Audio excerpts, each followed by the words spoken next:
Battle of Kasserine Pass. February 1943, the first significant confrontation between American and German forces in World War II, a lesson written in blood on the Tunisian desert. Commanded by the legendary Erwin Rommel, the Desert Fox, experienced Afrika Korps troops faced green American soldiers in combat. The Kasserine Pass, a narrow passage between Tunisia's eastern and western dorsal mountains, became a brutal theater of war. The German strategy was perfect. Panzer forces concentrating their firepower on weak points of the American line, while infantry exploited the elevated terrain. In just 3 days, the Americans lost 300 armored vehicles, 200 artillery pieces, and suffered 6,500 casualties, killed, wounded, or captured.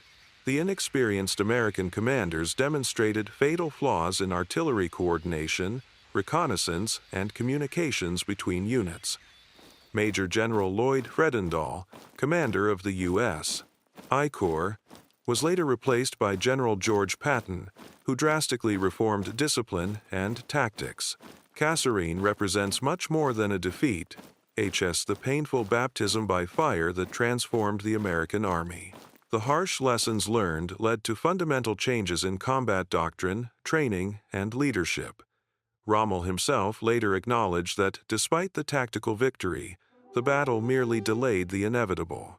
4 months after Kasserine, Axis forces in North Africa completely surrendered.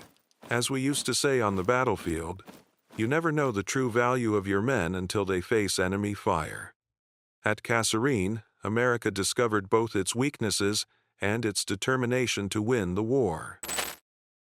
Battle of Kohima. The confrontation that prevented the Japanese invasion of India and altered the course of the Pacific War.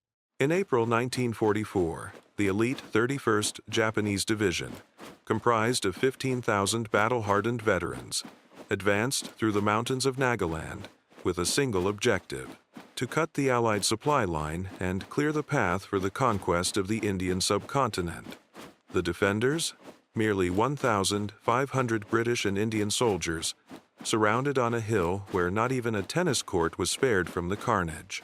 The battlefield stretched across mountainous terrain at 5,000 feet of altitude, with visibility reduced to a mere 30 feet due to dense vegetation.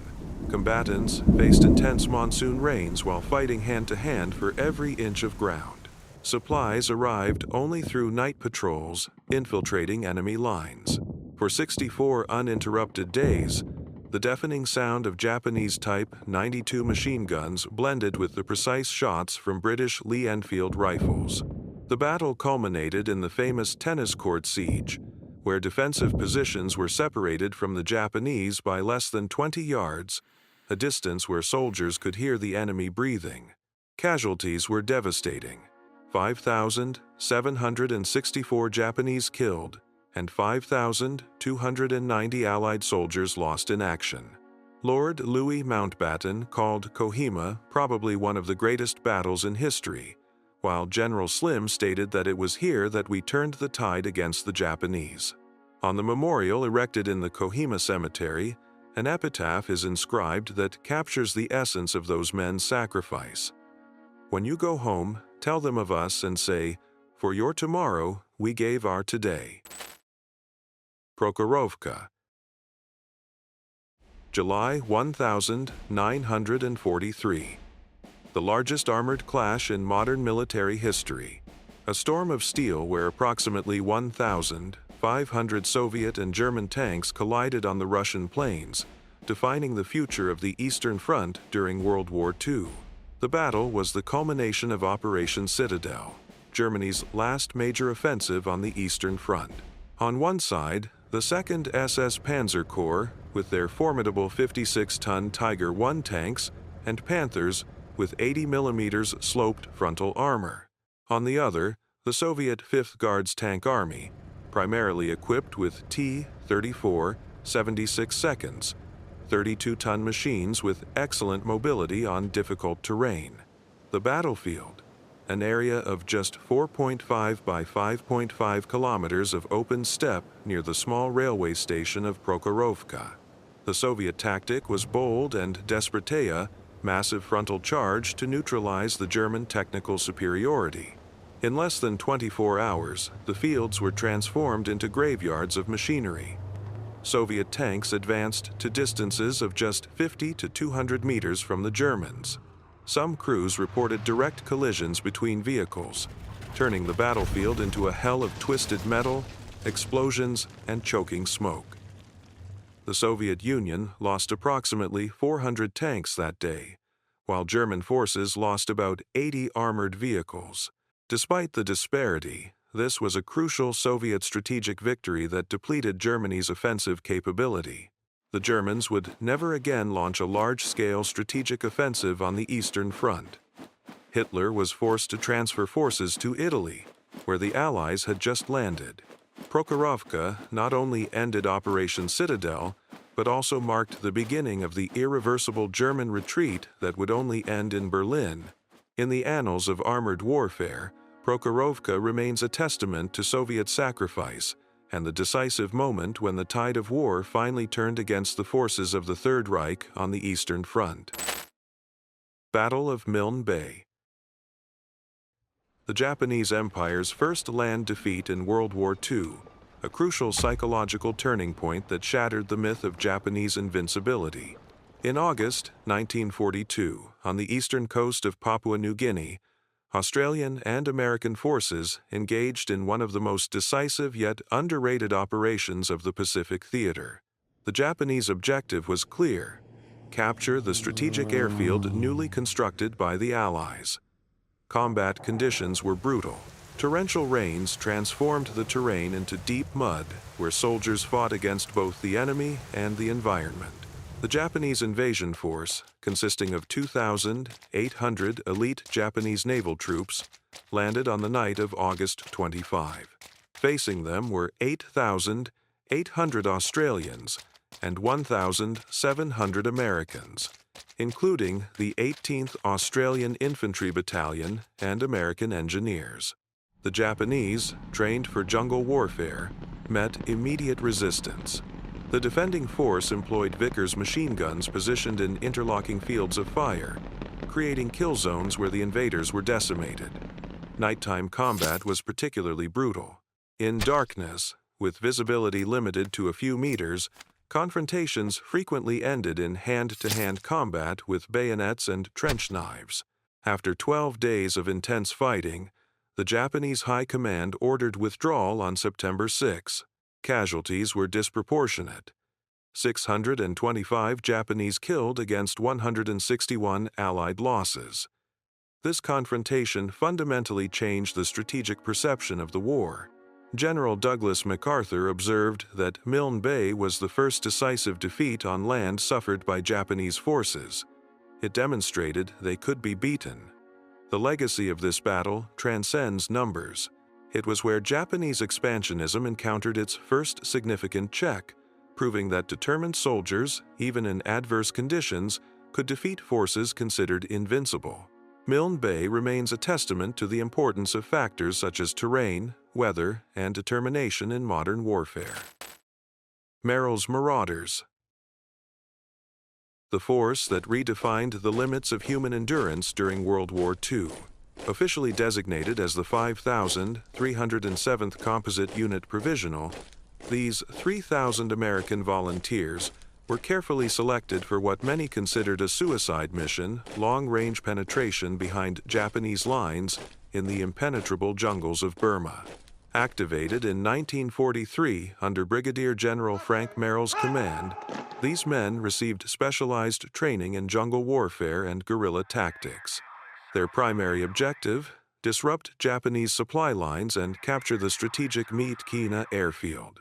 What made these men extraordinary wasn't just their combat effectiveness, but their ability to endure unimaginable hardships.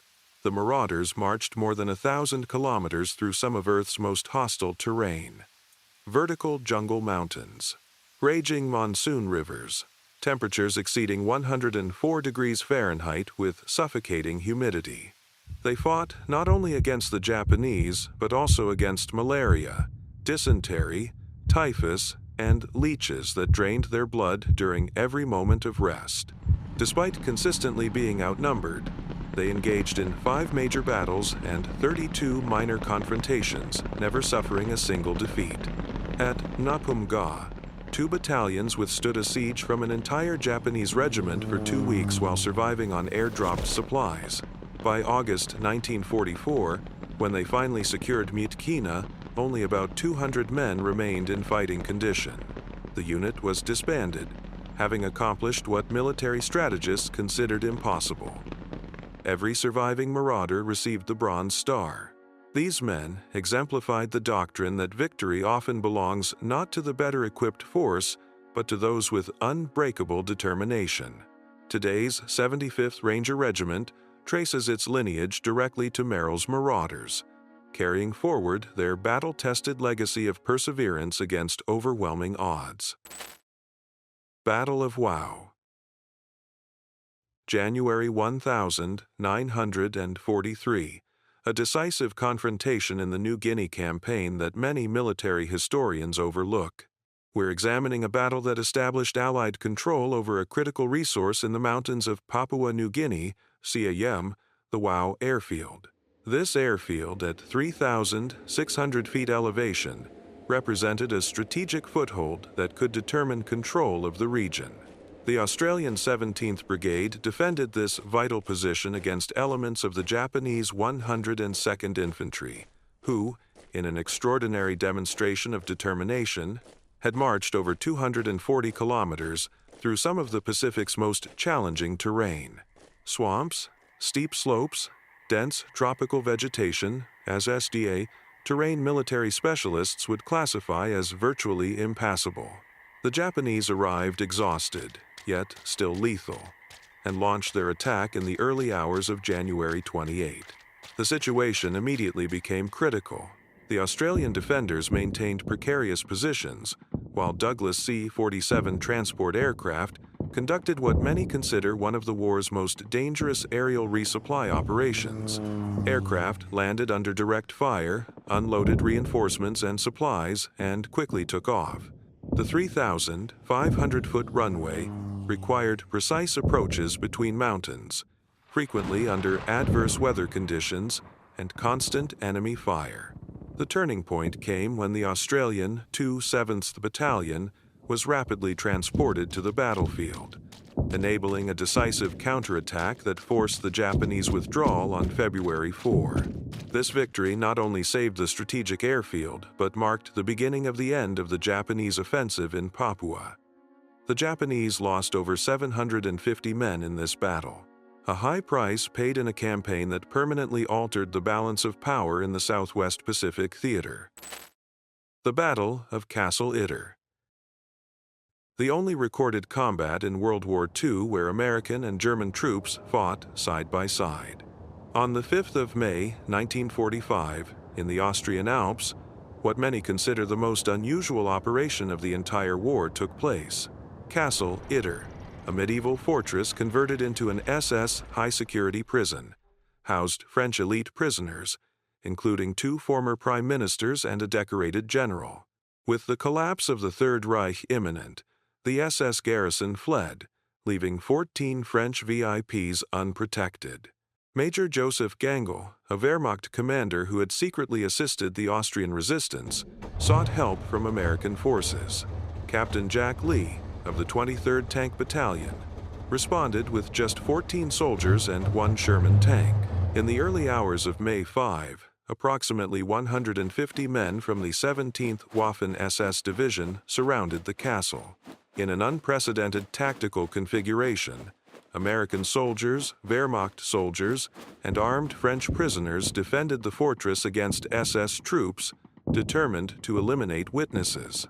During hours of intense combat, the Sherman tank positioned at the castle's main entrance was destroyed, creating an improvised barricade.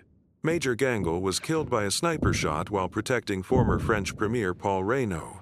The resistance continued until the arrival of the American 142nd Infantry Regiment.